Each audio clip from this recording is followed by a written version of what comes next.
you must be asking yourself that, why should I actually be investing in a property? Now, let's go. I mean, there's so many investments out there, but we are specifically looking at the benefits of investing in property. 100%. So the first one is the cash flow. I mean, this doesn't actually, that goes without saying. So when you're looking at cash flow and what property does for you is that you are able to get a monthly cash flow if you're buying the right property, right? Now, I'm always saying, because I remember someone was pitching me that you guys can actually be buying gold right now, or you guys can be buying silver right now. Now, my question to them was that, okay, granted, let's say silver is at its all-time lowest right now. What is the reason for you to invest at this current moment right now? Now, if you are investing to just put your money somewhere, then I would say that, okay, go ahead, use your silver, right? Purchase that silver and put it away so that over time it will actually appreciate in value.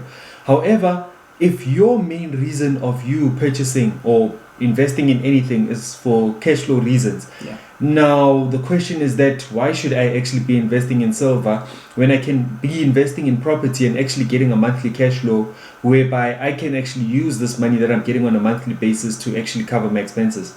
Yeah, I mean, it goes without saying that everybody invests to get more money, to get a return on investment. Yeah. But then it goes deeper in terms of, why am I really investing?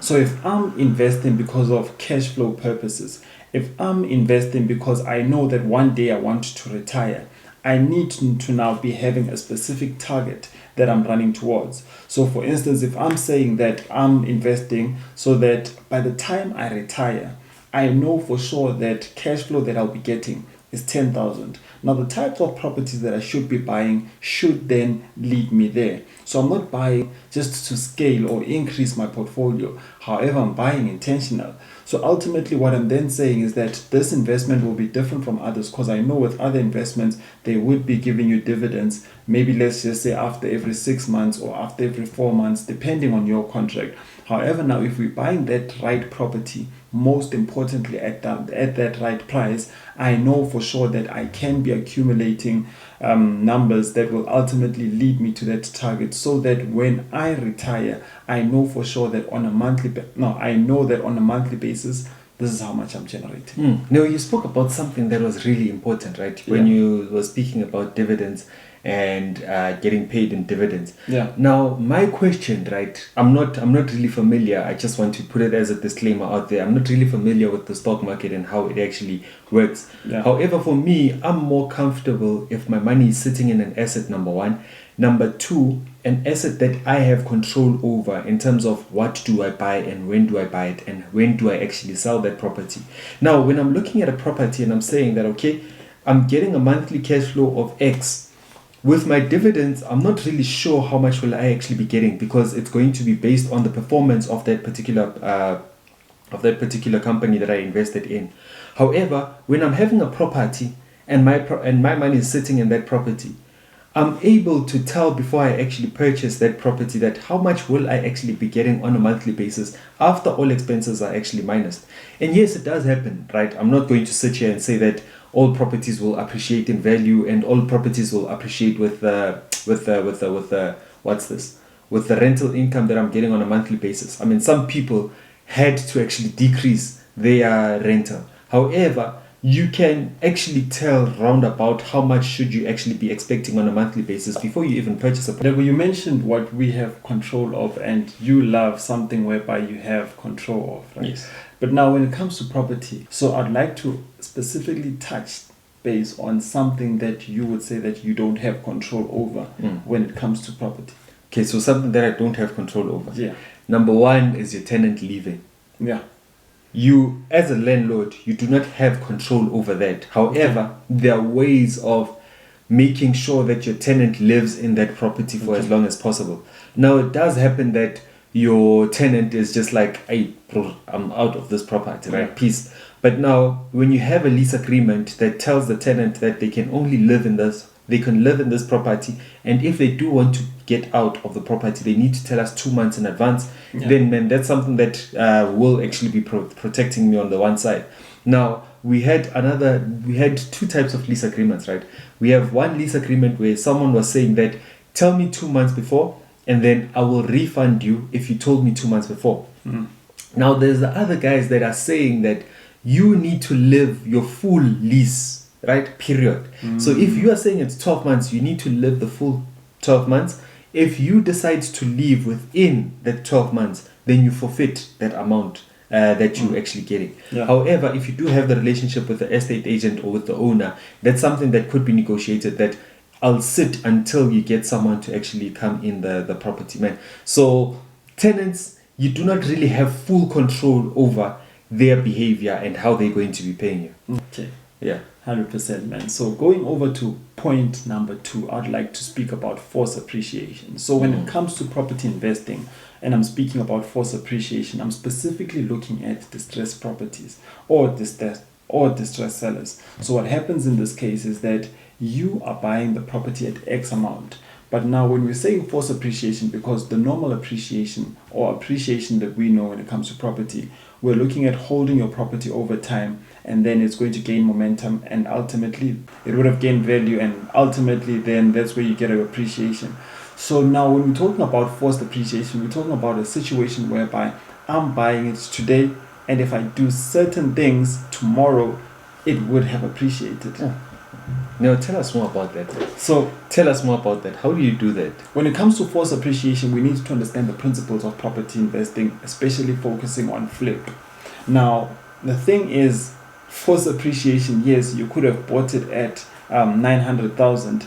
You did a couple of things during the week, and then it's back to the value of 1 million. But that does not necessarily mean that you'll be making a profit. So there's a difference between forced appreciation and you making that profit. Because remember something, yes, it did appreciate by 100,000. So Yeah. let's just say that you bought it at 100,000. It was discounted at 100,000. So yes, we did get that discount, but now when it comes to selling again, now you need to look at the business model in terms of how much you put in versus how much you got out.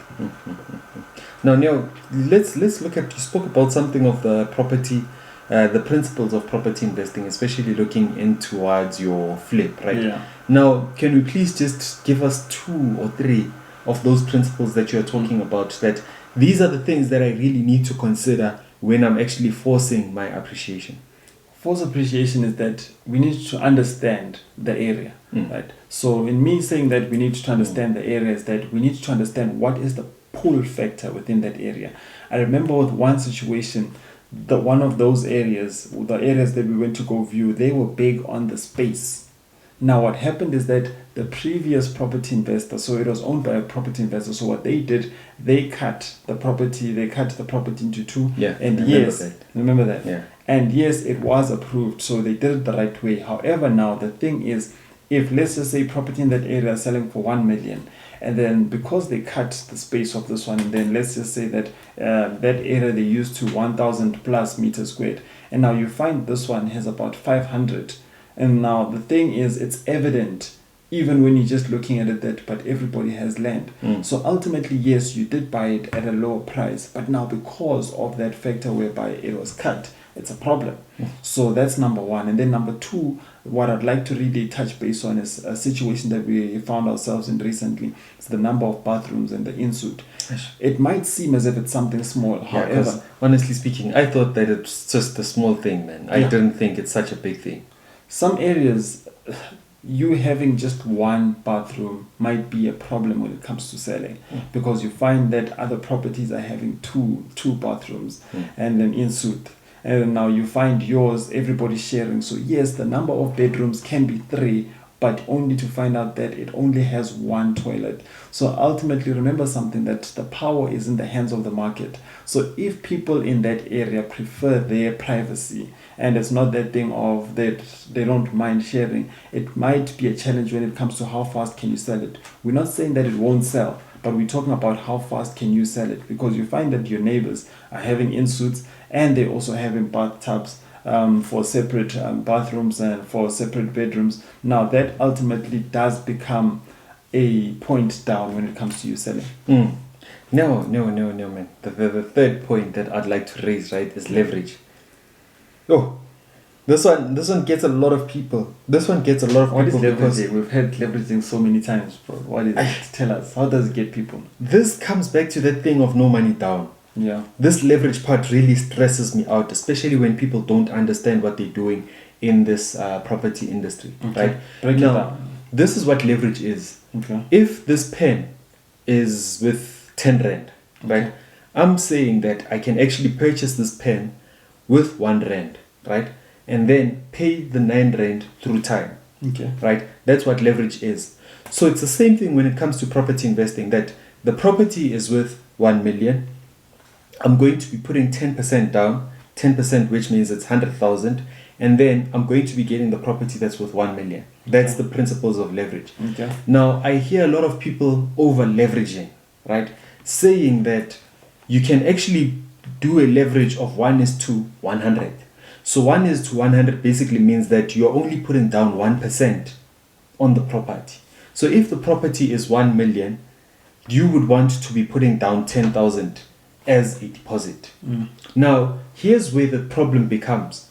If you're going to be going in towards property investing, especially right now with the high interest rates in South Africa, we need to understand that if I'm not going to be putting anything down as a deposit, or if I'm going to be putting down a 10% as a deposit, what are then my expenses? When you're looking at a property, right, and you're looking at all of your expenses on a monthly basis, most of your time, the most expensive or the biggest expense will be your bond repayment. Yeah. Now, if your bond repayment is really high to a point whereby it's closer to how much your rental is going to be, then you have a problem. You're sitting on a problem. So I'll give you an example. Classic example that happens to a lot of people. You buy a property with 1 million. The bank says that, no, you don't have to put down anything. Just focus on the transfer costs, right? Now, that means that you bought the property with nothing, right? Yeah. Now, it comes back and they tell you that rentals in that area are only 9,000. Okay. Now, you're looking at your bond. You're seeing that your bond is around 11,000 to 12,000. Now you're looking at the two, that my rental is 9,000 and now my bond is going to be 11,000. Now the question is, yes, I did use the principle of leveraging. However, did it actually work for me or did it work against me? And now the question is, with this loan of 1 million, remember you're going to be paying it through a period of what? 20 years. 20 years, right? And now the question is, are you willing to be running at a cash flow negative? Going back to question number 1, are you willing to run at a cash flow negative for the next 20 years? For me personally, that's a no-no. Now I hear a lot of people saying that, okay, Lou, I hear you saying that people shouldn't over leverage, meaning that they shouldn't take a 100% bond. So does this mean that if I put in a good deposit, will then that make it a good investment? Yeah. It doesn't still make it a good investment. Remember the principles of return on investment. If my money is working as hard or harder than what it would be at the bank, then let's go. So if I'm saying that at the bank, the banks would actually be giving me 5%, and now the money that I put in, the interest that I'm generating for my profit is actually above the 5%, then let's go into that property deal. However, if you found out that, say for instance, this with this particular one, you took out 500,000, put it as a deposit. However, you're seeing that your return on investment or the interest that you are actually getting on a monthly basis is sitting at 1%. Now the question is, wouldn't you have rather took that 500,000, put it in a bank, get the 5%, and now with that 5%, you don't have to worry about tenants, you don't have to worry about maintenance of the property, you don't have to worry about vacancies. So there's a lot of things that you really need to consider before you say that I'm pulling the trigger on buying this property. 100%, man. Last but not least from my side is tax. So when it comes to tax, it's a double-edged sword, man. What do I mean by saying double-edged sword? Double-edged sword. You can't avoid taxes, eh? They're with you while you live. Even when you die, they still follow you. You can't avoid them. Yeah. So what I'm saying is that when it comes to property investing, right, some people are running it professionally and others are not running it professionally. But the thing is, it catches up with us somewhere, somehow. What do I mean by saying that? Let's look at it from someone who's running it from their personal account versus someone who's running it under a business, right? So I'm not going to go really deep into this. If you would like us to have a conversation about this, please hit in the link below. Please hit on the link below under Calendly, and then we'll set up a Zoom so that we can discuss more when it comes to property investing. So just to touch base on this, I'm saying that we need to be very careful because some people, rather. A lot of people are operating under personal capacity, in a sense whereby, let's just say that I have 5 properties. So let's just say that all 5 are under my personal capacity, right? And I'm not necessarily consulting when it comes to tax. I'm just doing my own thing, running things underground.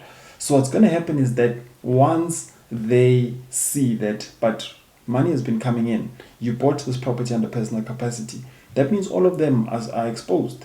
So ultimately what I'm saying is that we need to be very careful, because some people are thinking that, you know what, yes, the property is registered under my personal capacity, but I didn't declare to SARS, so every year I'm keeping quiet, that I am going to get away with it, that I'm getting away with it. Trust me, the day it does come back, you're not going to enjoy it.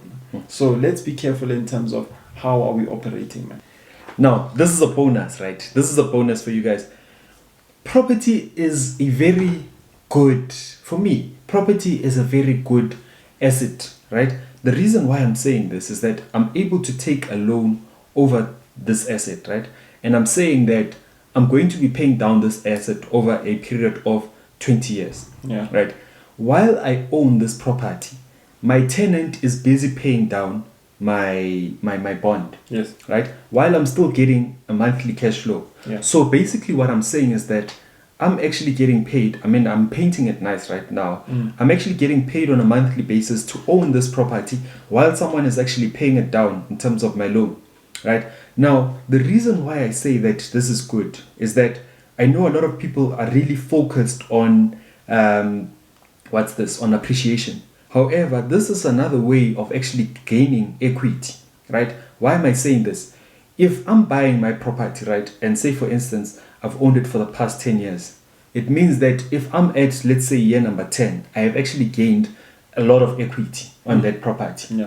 Whilst I was renting it out, number one, at the same time, I was still getting cash flow positive. This is why we're saying that it is important for you to understand what you're doing when you're investing in property, because now you could still be the same person after 10 years that's running on a cash flow negative, and at the same time, yes, you did actually pay it down. However, throughout that whole period, you were not actually gaining anything. Whereas on my side, I was owning the property, I paid it down. Say for instance, if we're saying that it's halfway through the loan period, I also paid it halfway through. Now this basically means that I have equity. So throughout that 10 years, I would now be owning a significant amount of equity in this property whilst I was busy renting it out. So man, those were the benefits, man. So based on those benefits, which one will resonate with you? Please do post it down on comments. We're hosting a property picnic on the 11th of November. Please make sure that you do get your ticket, because they are only going for $160. Let's network and invest like pros. Cheers.